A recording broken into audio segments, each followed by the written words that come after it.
Scientists are predicting that by 2050, there will be more plastic in the ocean than there are fish. Maybe you've heard about this on the internet or seen it on TV, but since it's 33 years from now, you and we don't have to worry about it just yet, right? 10 million tons of waste is making its way into our oceans every year. This is poisoning our fish, thus damaging our public health. But hey, we can get some pretty good sushi downtown. Perhaps you've heard interviews from Leonardo DiCaprio and Al Gore talk on CNN that global warming is bringing extreme weather conditions from deadly storms to devastating droughts. That our polar ice caps are melting, and pretty soon, all our islands and our beaches will all be submerged. But before I continue, let me take a selfie.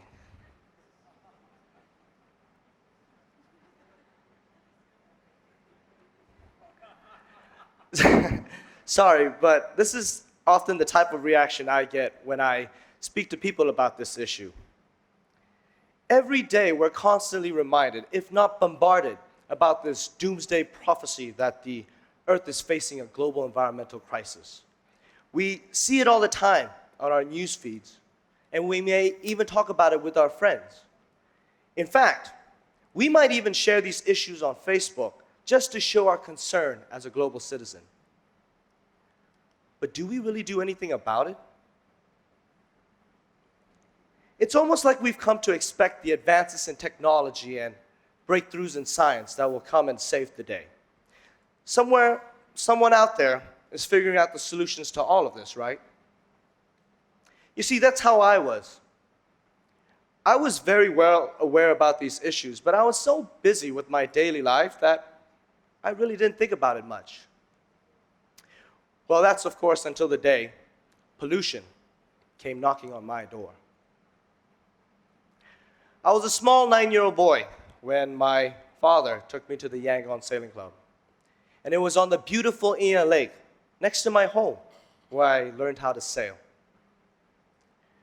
Now, the most significant gain that I got from this sport was the passion and love of water that I have today. Whether it be sailing, surfing, or enjoying yet another fantastic sunset on the Ia Lake, I simply love to be near water. Now, my love for water and the sport has not changed. But what has not remained the same is the amount of trash found in and around Ia Lake. Whether I was coaching or taking my students on our stand-up paddleboards, one cannot avoid seeing plastic garbage floating around. As I explained to guests how beautiful the Ia Lake is, I'd be interrupted by a pile of garbage washed up on the shorelines. I mean, it got to a point where I was even embarrassed to take people out in the water. The Yangon Sailing Club was established since 1924, and it's the birthplace of all Myanmar national sailors. However, the threat of pollution stopping our sailing legacy began to slowly dawn on me. I imagine parents stopping their kids to come to our sailing program simply because the lake was too polluted. That would destroy the sport that I love, tarnish the reputation of our beautiful lake. I couldn't let that happen. Not in my lake, not in my lifetime. So, I gathered my sailors and coaches to do regular cleanups after training. And after a while, we realized that we were fighting a losing war. Because every time we did a cleanup, the same amount of trash would reappear in the following weeks, and it simply just got so frustrating. We needed another approach to deal with the situation. We needed a way to gather more people to join our cleanups. So, I turned to my mentor, Mr. Svein Rasmussen, whose simple words would change my life. He said, "Carl, become a trash hero." And my immediate response was, become a trash what? I mean, the name, Trash Hero. instantly got my attention, and I imagined myself with Captain Planet and his team, and we're gonna go save the world. Okay, great. So where do I begin? So Svein introduced me to a Swiss man called Roman Peter, who founded Trash Hero in 2013 with his friends. Now, no one could have imagined that these green-minded hippies were going to start a massive global movement that was going to spread awareness of our pollution crisis. 4 years ago, while working in Thailand, Roman was facing the same problem that I was. Piles of garbage were accumulating on his beach. So him and his friends decided to do cleanups every single week.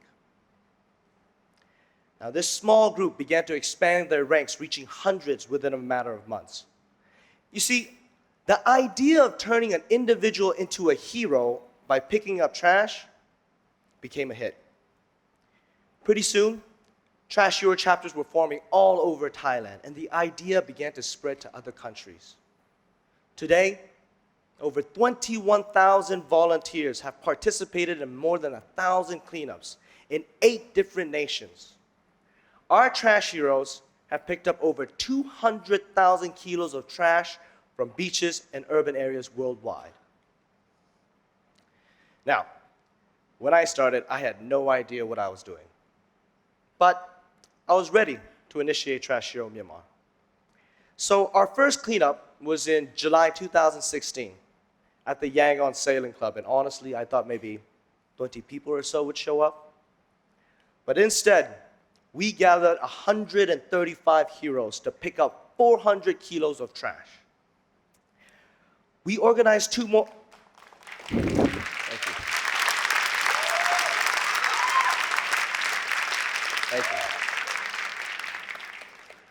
We organized 2 more cleanups in the following months, and together we picked up 1,000 kilos of plastic bottles, styrofoam, aluminum cans, and things you don't even want to know about from our beautiful Ia Lake.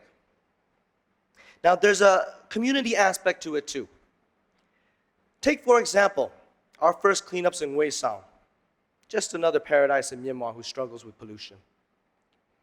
Business owners in that area all played their part by supporting our events with manpower, trash bags, and vehicles to transport our waste. In the past, hoteliers, restaurant owners, and government authorities rarely talked to each other or worked together. But because of Trash Hero, it was the first time the community of Hue Sao came together as a family to tackle one of the many issues that were plaguing our beach. Trash Hero is a brilliant idea because it's simple, it's catchy, and it's based around educating and changing the individual behavior through our cleanups so that our volunteers live a more sustainable lifestyle. We clean, we educate, we change. That is our motto. Now, after conducting cleanups nationwide, we began to realize that we were also educating the bystanders who were watching us. Now, a sad fact is that after our cleanups, that the same location will become polluted again in a matter of weeks.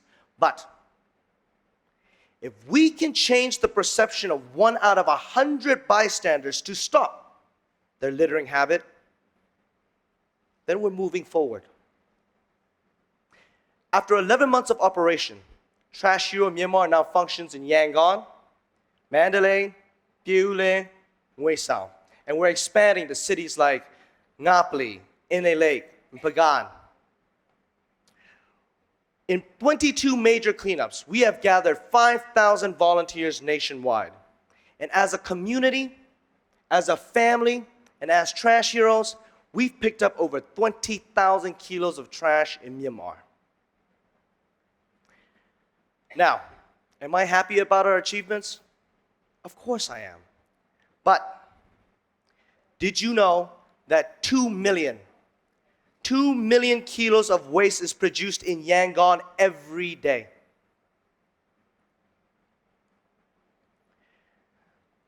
I have to admit, sometimes this battle can be sad and depressing at times.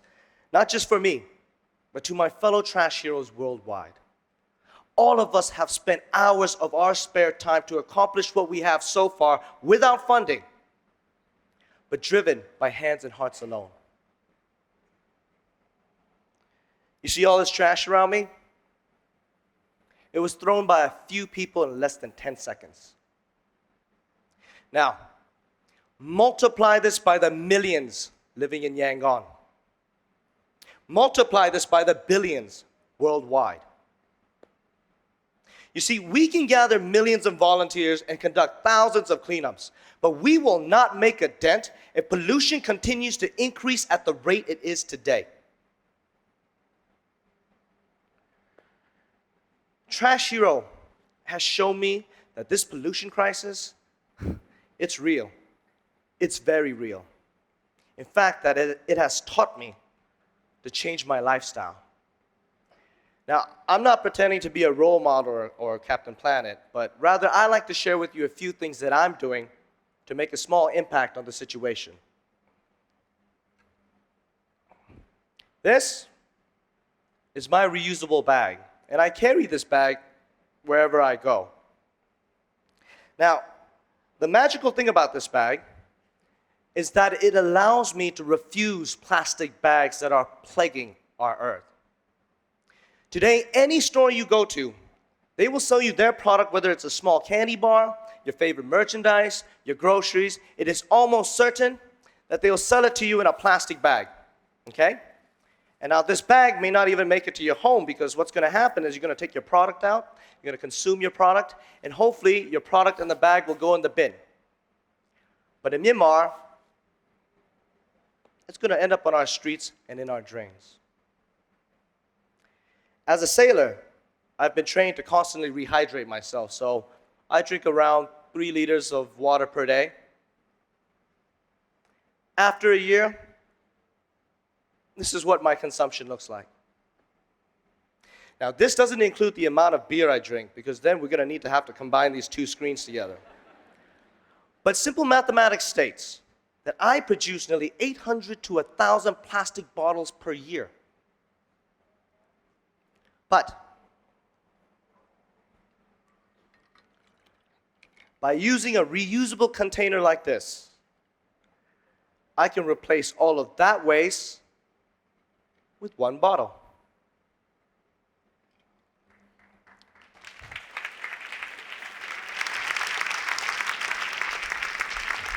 Thanks, guys. I'll